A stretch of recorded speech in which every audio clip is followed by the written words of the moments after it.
Assalamualaikum, selamat datang kembali di Guru Gembul Channel. Kita santai-santai aja lah ya. Jadi ceritanya saya tuh lagi belum bisa produksi video seperti biasa karena ya komputernya lagi rusak. Cuman karena mumpung lagi rusak, justru saya pikir saya harus melakukan sedikit klarifikasi karena semakin kesini semakin banyak orang-orang atau konten kreator yang membuat video-video reaksi terhadap video saya dan banyak di antara mereka yang melakukan reaksi itu secara sepihak gitu. Ya, sebenarnya saya membiarkan orang-orang untuk berbicara tentang saya sesuai dengan perspektif mereka, tetapi ada beberapa hal yang saya pikir harus diklarifikasi karena beberapa di antaranya justru malah tidak produktif gitu, jadi kontraproduktif. Jadi gini Baraya, ya seperti yang Baraya ketahui bahwa kita itu hidup di dunia yang hidup di Indonesia, di mana netizennya itu adalah yang paling barbar di alam semesta. Semua bisa dikatakan ya, atau hampir semua konten kreator besar itu benar-benar takut sama netizen Indonesia.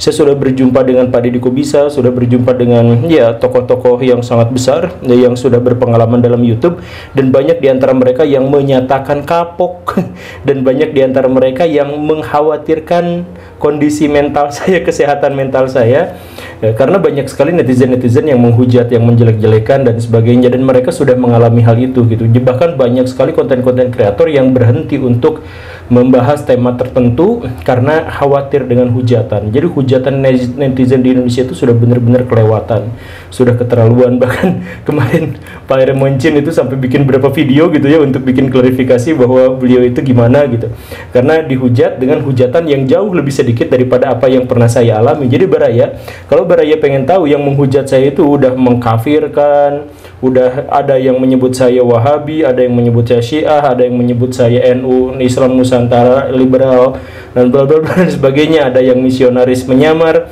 dan lain sebagainya. Terus kemarin juga ada orang yang nampaknya baru nonton video saya satu atau dua gitu ya, kemudian mengatakan bahwa saya hanya mengkritik negara-negara non muslim yang dan membela akidah saya.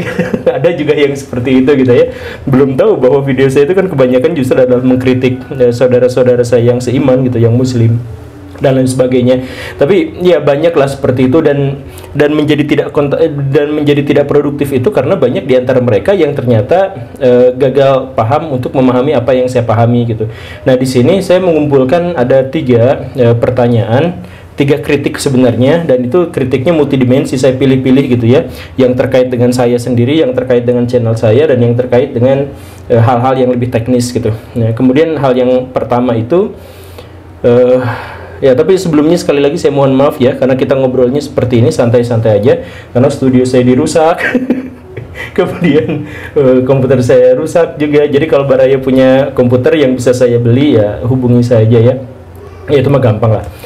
Sekarang ya masuk ke pertanyaan atau kritik pertama, yaitu Pak Guru Gembul jangan sok tahu ya, kelihatan banget pengen kelihatan pintar di muka orang gitu. Jadi semua dibahas, filsafat, agama, ekonomi, konspirasi dan sebagainya, banyak banget gitu. Padahal seharusnya atau idealnya itu kan orang-orang hanya membahas satu atau dua tema saja dan fokus di situ gitu. Kenapa nggak semuanya? Ya, itu sok tahu banget. Itu sebenarnya bukan sok tahu Baraya. Jadi ceritanya gini ya. Ini ceritanya begini.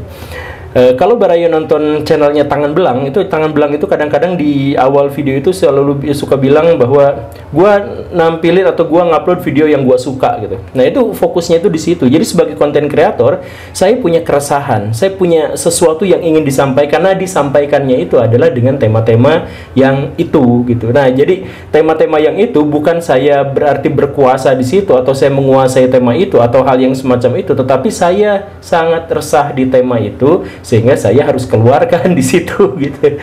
Cuman banyak sekali netizen itu yang berpikir bahwa orang ini tuh sok tahu banget, segala aja dibahas bla bla bla.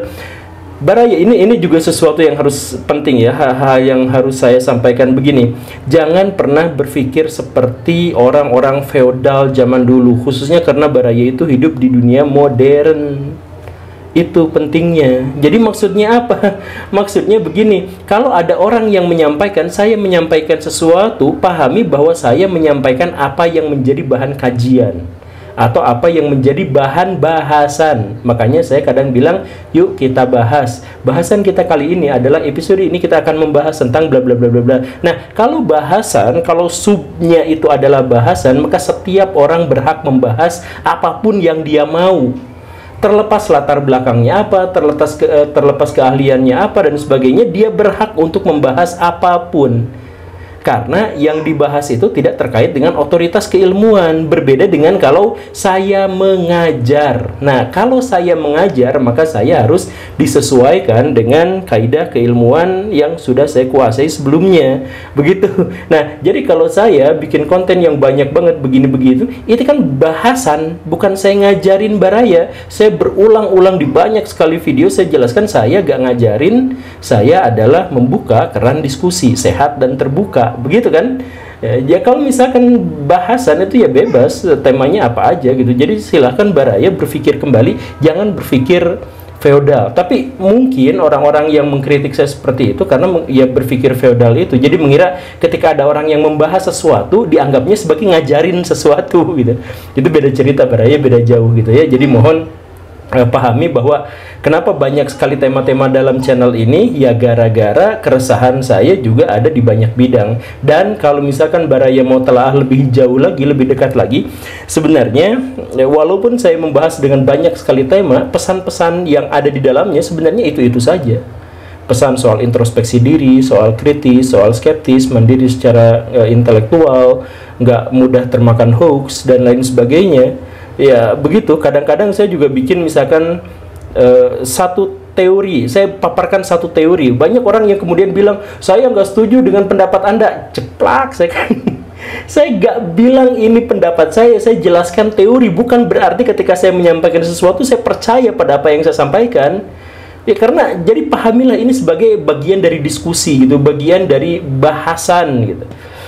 Wacana. Jadi bukan sesuatu yang saya mengajari supaya percaya alien atau tidak percaya alien, supaya percaya bahwa bumi, bahwa Tuhan itu dan sebagainya. Ya enggak seperti itu. Berarti ini mah diskusi aja kayak gitu ya.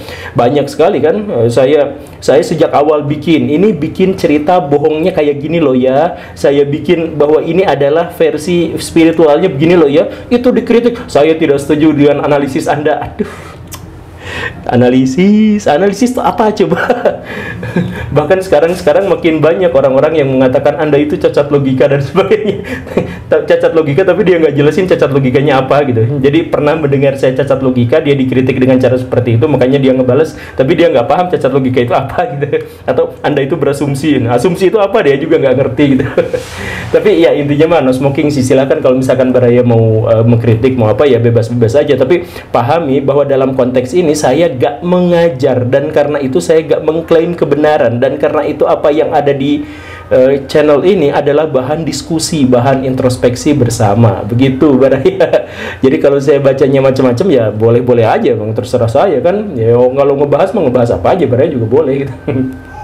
Kemudian ada pertanyaan kedua, dan ini pertanyaannya sudah sering saya jawab, tapi justru kebanyakan reaksi-reaksi pada video saya temanya itu adalah ini, yaitu guru gembul itu sebenarnya ikutan ulama bersanad atau enggak gitu, alirannya apa gitu, Wahabikah atau NU-kah atau apa dan sebagainya.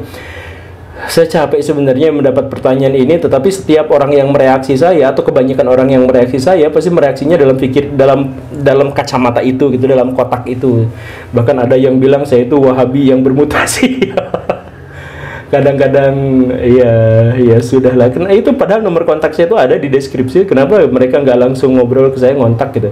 Sampai sejauh ini pengkritik saya yang rajin ngontak saya itu cuman Kang Farhan, Kang Hanif, siapa itu namanya, itu alhamdulillah itu walaupun ngeritik saya dan kadang-kadang galak gitu, tapi ya silaturahim tetap terjaga di walaupun dewa gitu. Ya gak masalah kan, memang seharusnya seperti itu, diskusi itu ya seperti itu. Bukannya saya nggak mau diskusi lagi sama Pak Gembul tuh kan, ini pokoknya saya nggak mau diskusi lah, tapi ngereaksi video saya terus. Saya nggak mau ngobrol tapi ngereaksi video saya terus, kan lucu gitu ya, Ustadz lagi. Tapi nah ini pertanyaan dari mereka itu, atau kritik mereka itu adalah bahwa saya itu adalah Wahabi. Ada yang bilang saya itu adalah liberal, ada yang mengatakan Ya tentu saja saya tidak ikutan itu semua karena saya adalah seorang muslim. Dalam muslim tidak boleh ikutan firqoh-firqoh atau yang kayak gitu, mazhab-mazhab dan sebagainya. Kalau firqoh, mazhab dan sebagainya itu menjadikan seseorang asobiah atau tidak mandiri secara intelektual atau ikut-ikutan pada kelompok. Nah, sekarang kan itu masalahnya. Tapi saya ingin jelaskan begini Baraya. Orang Hindu itu dulu banget ya, pernah mengalami zaman kegelapan ketika apa? Ketika Veda tidak boleh dibaca oleh sembarang orang. Ketika Veda pada akhirnya disarikan dalam Upanishad, diantaranya adalah oleh Resi Vyasa, maka Hindu mencapai puncak kegemilangan, ilmu pengetahuan, budaya dan sebagainya berkembang. Ketika Kristen, orang-orang Kristen itu oleh gereja pada waktu itu tidak boleh baca Alkitab secara langsung, harus mendengarkan terjemahannya yang diucapkan oleh para pendeta atau para pendeta yang boleh menafsirkannya di zaman kegelapan. Maka Kristen masuk ke zona kegelapan, zaman kegelapan itu. Dan ketika orang-orang Kristen dipersilakan untuk membaca Alkitabnya sendiri-sendiri, maka mereka sampai ke zaman terang benderang seperti yang sekarang zaman modern. Nah, orang Islam dibalik. Orang Islam sejak awal itu Al-Quran itu boleh dibaca oleh siapapun. Tapi sekarang gak boleh, kamu tuh haram baca Al-Quran tanpa bimbingan guru.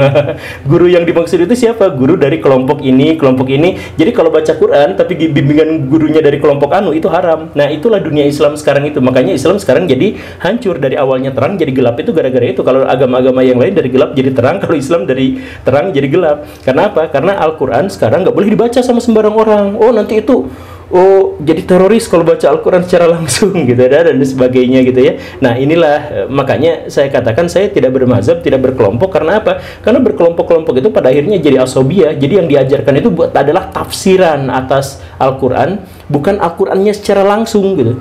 Dan tafsiran yang dimaksud harus sesuai dengan ulama anu dan sebagainya begitu. Makanya saya katakan saya tidak ikut Sunni, tidak ikut Syiah, tidak ikut Wahabi, tidak ikut NU, tidak ikut Muhammadiyah dan sebagainya, bla bla bla bla bla. Ya karena apa? Ya sejauh bahwa mereka itu adalah sebuah organisasi, tempat orang berjuang bersama-sama, itu adalah suatu kebaikan. Tapi kan kebanyakan di antara mereka pada akhirnya masuk ke dalam asobiah, di mana ketika mereka masuk ke dalam satu kelompok, mereka mengatakan kelompok yang lain salah tafsirannya dan sebagainya, dan akhirnya mereka memperjuangkan tafsiran atas agama, bukan agama itu sendiri. Ya kan? Jadi kalau pengajiannya itu isinya adalah ngebantah kelompok lain dan sebagainya. Ya akhirnya Islam tidak berkembang. Kan begitu ya. Nah, dan ya makanya saya katakan sekali lagi, saya tidak ikutan kelompok-kelompok yang ini itu dan sebagainya itu. Nah, kalau misalkan ada yang mengatakan saya itu dulunya Wahabi, saya itu dulunya apa, nah itu pikiran mereka itu masih terkungkung pada kelompok-kelompok. Saya mah nggak ikutan kelompok-kelompok, tapi mereka mengiranya saya ikutan pada kelompok-kelompok. Makanya mereka terbiasa untuk menjudge bahwa orang lain itu liberal, menjudge bahwa orang lain itu apa dan sebagainya gitu. Itu kan pertanyaan kedua ya, kritik kedua yang saya jawab. Kemudian kritik ketiga terkait dengan teknis. Ini kan subscriber Guru Gembul sudah banyak, sudah 500 juta orang. Kenapa penontonnya dibiarkan nonton video jelek gitu? Saya mohon maaf ya. Maksudnya kenapa nggak sewa editor yang bagus gitu? Kenapa nggak ya dan sebagainya gitu? Ya masalahnya gini Baraya, video saya itu monolog 15 menit dan nggak ada apa-apanya gitu, nggak ada editannya kayak sekarang ini. Langsung kayak gini kan? Nggak ada editannya, nggak ada apa-apanya ya. Paling kalau misalkan video normal kan saya cantumkan referensi di situ. Nah itu butuh editornya di mana? Kan nggak ada ya. Jadi ya saya mohon maaf, nah, karena itu tidak ada editor, tidak ada apa-apa. Jadi ya begini saja. Kemudian apalagi ya? Ya terkait juga kadang-kadang suara mic-nya mati, makanya sekarang saya pakai mic double biar suaranya nggak putus-putus. Karena kemarin ada masalah, kadang-kadang kameranya jelek dan sebagainya. Saya mohon maaf ya soal itu. Tapi saya masih agak kebingungan kalau misalkan saya harus sewa editor gitu, terus editornya tuh disuruh ngapain gitu kan. Ya saya cuma nampilin referensi, sedangkan referensi itu kan ya saya yang tahu gitu, editornya juga nggak tahu kan. Jadi kalau saya tahu nyuruh ke editor ya mendingan sama saya aja gitu. Tahu proses bikin video itu kan sebenarnya nggak terlalu lama ya, sekitar ya dari awal banget sampai akhir itu ya mungkin sekitar 6-7 jam. dalam 48 jam gitu. Jadi seharinya saya kerja hanya 3,5 jam kalau misalkan urusan YouTube gitu. Jadi ya gak terlalu ini. Oke, Baraya itu saja ya. Dan kalau misalkan Baraya menganggap bahwa obrolan-obrolan kayak gini itu seru, ya kayak gini sesederhana ini ngebahas tentang channel Guru Gembul, ya, silahkan tulis di kolom komentar. Mungkin kita akan bikin bahasan-bahasan ringan seperti ini, counter terhadap masalah ini itu dan sebagainya, termasuk juga mungkin tanya jawab langsung di ini ya dengan subscriber. Terima kasih karena sudah menyimak. Saya Guru Gembul. Assalamualaikum warahmatullahi wabarakatuh.